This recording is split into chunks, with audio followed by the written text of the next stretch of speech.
Hello friends, स्वागत है आपका वी के हिस्ट्री 2.0 में। आज हम बात करने वाले हैं, जो हम डेंसिटी पढ़ा रहे थे, मास वेट एंड डेंसिटी का जो चैप्टर चल रहा था, तो डेंसिटी के बारे में और कुछ रह गया था। ठीक है, तो उसके बारे में हम चर्चा करेंगे। ठीक है, और ALP CBT 2 जो बेसिक साइंस इंजीनियरिंग है, उसके बारे में हम चर्चा कर रहे हैं। ठीक है, देखिए ये जो है, पहला देखिए कि ये जो हमारा है, ये द्रव है जिसका जिसका जो घनत्व है ये रू है, दर्शाया गया है। ठीक है, अगर हम ये बात करें यहाँ पे कि अगर टेम्परेचर हम इंक्रीज करेंगे, अगर टेम्परेचर को बढ़ाएंगे तो डेंसिटी यहाँ कम होगी, और प्रेशर को बढ़ाएंगे तो डेंसिटी आपकी बढ़ेगी। पहली बात ये इंपॉर्टेंट है, इसको नोट कर लीजिएगा। यदि टेम्परेचर बढ़ाएंगे तो डेंसिटी कम होगी, और प्रेशर बढ़ाएंगे तो डेंसिटी ज़्यादा होगी। ठीक है, कुछ डेंसिटी हमने नोट किया हुआ है, उसको आप नोट करिएगा। डेंसिटी पानी की जो होती है वो 1000 kg पर मीटर की होती है, जो हमने बताया था। उसी तरह से समुद्री पानी का होता है 1020 kg पर सेंटीमीटर क्यूब। उसी प्रकार कांच का हमने बताया था कि 2500 kg पर मीटर क्यूब होता है। उसी प्रकार पारा का जो होता है 13600 kg पर मीटर क्यूब होता है। इसको आप नोट करके चलिएगा, नोट करते हुए चलिएगा। इसके बाद एयर का कितना होता है, एयर का होता है 1.20 kg पर मीटर क्यूब होता है।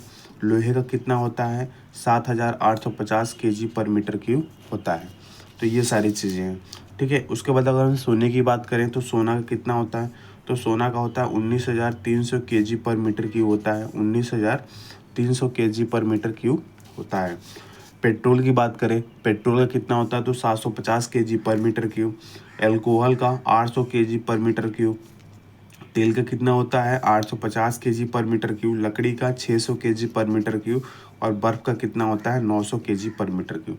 ठीक है, इतने सारे हमने आपको अभी बता दिया। इतने सारे जो भी आपकी डेंसिटी है, इस डेंसिटी को आपको याद करके जाना है एग्ज़ाम हॉल में। ठीक है, चलिए उसके बाद नेक्स्ट देखिए, एक मिनट। उसके बाद नेक्स्ट देखिए, रिलेटिव डेंसिटी क्या होती है। रिलेटिव डेंसिटी किस में मापी जाती है, एक चीज़ ध्यान रखिएगा कि जो रिलेटिव डेंसिटी है किस में मापी जाती है, तो रिलेटिव डेंसिटी को हम मापते हैं ग्राम प्रति सेंटीमीटर क्यूब में मापी गई हो। रिलेटिव डेंसिटी किस में मापी गई हो, ग्राम प्रति सेंटीमीटर क्यूब में मापी गई हो। हाइड्रोमीटर को किस में मेजर कर, हाइड्रोमीटर आपेक्षिक घनत्व को किस में मापते हैं, तो हाइड्रोमीटर में मापते हैं आपेक्षिक घनत्व को, हाइड्रोमीटर। और आपेक्षिक आर्द्रता पूछेगा तो आर्द्रता को हाइग्रोमीटर से मापते हैं। आर्द्रता को किस में मापते हैं, हाइग्रोमीटर से। ठीक है, देखो वॉल्यूम की बात करें तो वॉल्यूम को सेंटीमीटर क्यूब में, मीटर क्यूब में या लीटर में मेजर किया जाता है। ठीक है, इसमें मेजर किया जाता है। तो 1 मीटर क्यूब बराबर होता है 1000 लीटर। ठीक है, और 1 सेंटीमीटर क्यूब बराबर होता है 1 ml। ठीक है, अब हम बात करते हैं डेंसिटी ऑफ मिक्सचर की। किसकी बात करते हैं, डेंसिटी ऑफ मिक्सचर की। अगर मान लीजिए दो वेसल्स हैं, इसमें द्रव्यमान m1 है, वॉल्यूम v1 है, डेंसिटी ρ1 है, और दूसरे में m2 द्रव्यमान है, v2 आपका वॉल्यूम है, और ρ2 क्या है, इसमें आपका ρ2 क्या है, सेकेंड डेंसिटी है। तो रो मिक्स बराबर कितना हो जाएगा, तो रो मिक्स बराबर हो जाएगा दोनों का द्रव्यमान का योग अपान दोनों का वॉल्यूम। दोनों के द्रव्यमान का योग अपान दोनों का क्या हो जाएगा, वॉल्यूम हो जाएगा। ठीक है, इफ़ पहले कंडीशन में पूछ सकता है कि if case of m1 into m2 बराबर m, यदि दोनों का द्रव्यमान m हो जाए तो क्या होगा, तो रो मिक्सचर दोनों का द्रव्यमान m हो जाएगा, तो आपका फार्मूला ये बनेगा 2ρ1 2m, यहाँ 2m हो जाएगा am अपान ρ1 प्लस m अपान ρ2 हो जाएगा।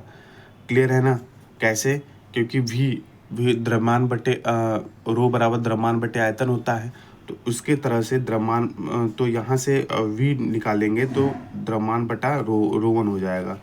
तो m कैंसिल हो जाएगा, तो 2ρ1 इंटू ρ2 अपान ρ1 प्लस ρ2 ये आ जाएगा आपका। ठीक है, फर्स्ट कंडीशन में क्या कर दिया, फर्स्ट कंडीशन में हमने द्रव्यमान को बराबर कर दिया। दूसरी कंडीशन की बात किया जाए,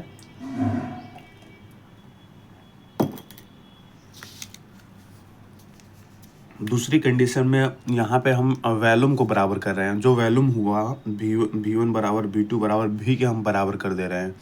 ठीक है, तो इस कंडीशन में क्या होगा, इस कंडीशन में जो रो मिक्स की वैल्यू आएगी ना, रो मिक्स की वैल्यू आएगी। ये याद रखिएगा, इस वक्त न्यूमेरिकल्स बनते हैं तो रो मिक्स की जो वैल्यू आएगी रो 1 प्लस रो 2 बाई 2 आ जाएगा। ठीक है, तो ये वाला फार्मूला और ये वाला फार्मूला दोनों आपको याद रखना है। ठीक है, ठीक है। अब देखिए एग्जाम्पल के थ्रू अगर हम बात करें, मान लीजिए रो 1 की वैल्यू 4, रो 2 की वैल्यू 6 दिया है, कहेगा कि if mass will be same, अगर मास विल बी सेम होगा तो ये वाला फार्मूला लगाएंगे। अगर कल का if volume will be same, तो वैल्यूम जब समान होगा तो ये वाला फार्मूला लगाएंगे। क्लियर हो रही है बात कि नहीं हो रही है भैया मेरे? अगर बोलेगा कि मास बराबर है तो ये वाला फार्मूला लगा देंगे, अभी हमने बताया है। और यदि बोलेगा कि वैल्यूम बराबर करना है तो हम ये वाला फार्मूला लगा देंगे। ठीक है, रो 1 प्लस रो 2 बाई 2 ऐसे करके। क्लियर है? ये वाला क्लियर हो रहा है?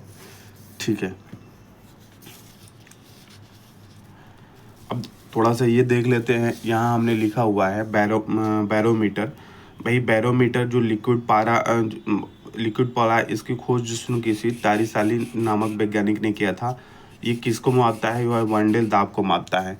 तो एटमॉस्फेरिक प्रेशर की जो वैल्यू होगी 1.01 इंटू 10⁵ न्यूटन प्रति मीटर स्क्वायर होता है पीए की वैल्यू।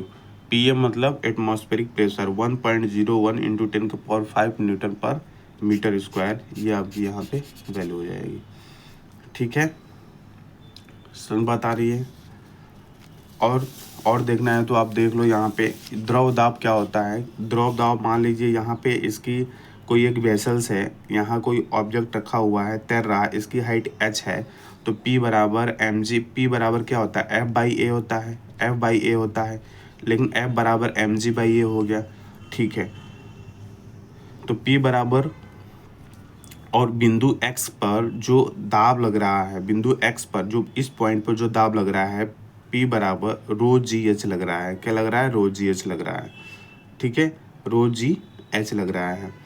ठीक है, अब यहाँ पे अब देखिए यहाँ एरिया जो है, 1 मिनट, P बराबर रो जी एच हुआ, यहाँ पे इसका एरिया निकालेंगे। एरिया अगर हम बात करें मास, इसकी मास की बात करें तो m बराबर क्या हो जाएगा? रो इंटू ए, है ना। 1 मिनट रुकिए, इसको अभी यहाँ इसको कैंसिल कर दिए। ठीक है, यहाँ जो प्रेशर जो टोटल यहाँ जो प्रेशर लग रहा है, यहाँ P लग रहा है, तो P बराबर रो जी एच होगा यहाँ पे। इसको हम बाद में समझा देंगे अगले लेक्चर में, क्योंकि मैं अभी इसको दाब पैमाना की बात कर लेते हैं। दाब पैमाना में एक गेज प्रेशर होता है, तो गेज प्रेशर ये पॉजिटिव और नेगेटिव भी हो सकता है। ठीक है, गेज प्रेशर जो होता है पॉजिटिव और नेगेटिव दोनों हो सकते हैं। वायुमंडलीय दाब के सापेक्ष मापे गए जो वायुमंडलीय दाब होता है, तो वायुमंडलीय दाब के सापेक्ष मापे गए दाब को क्या कहते हैं? गेज प्रेशर कहते हैं। क्या कहते हैं? Gauge pressure. एक होता है एब्सोल्यूट प्रेशर। एब्सोल्यूट प्रेशर हमेशा पॉजिटिव होता है। शून्य दाब के सापेक्ष मापे गए दाब को एब्सोल्यूट प्रेशर कहते हैं। मतलब जो शून्य दाब के सापेक्ष जो मापे जाते हैं उसे एब्सोल्यूट प्रेशर कहते हैं। तो एब्सोल्यूट प्रेशर ये आपका पॉजिटिव हो जाएगा, है ना, और शून्य दाब के सापेक्ष मापे जाते हैं। ठीक है, एक फार्मूला बता रहा हूँ, very very important. P absolute बराबर होता है P gauge plus P atmospheric pressure. P absolute बराबर P gauge plus P atmospheric pressure. ये बहुत इंपॉर्टेंट है, वेरी वेरी इंपॉर्टेंट। ठीक है, तो ये हमने आपको पढ़ाया। इसके बाद हम आपको मास, वेट एंड डेंसिटी, डेंसिटी हो गया, मास एंड वेट रह गया है, उसके बाद दोनों को रिवीजन करा करके हम न्यूमेरिकल्स कराएंगे। ओके फ्रेंड्स, तब तक लिए बाय बाय, टेक केयर, जय हिंद, जय Bharat, love you all, Vande Mataram.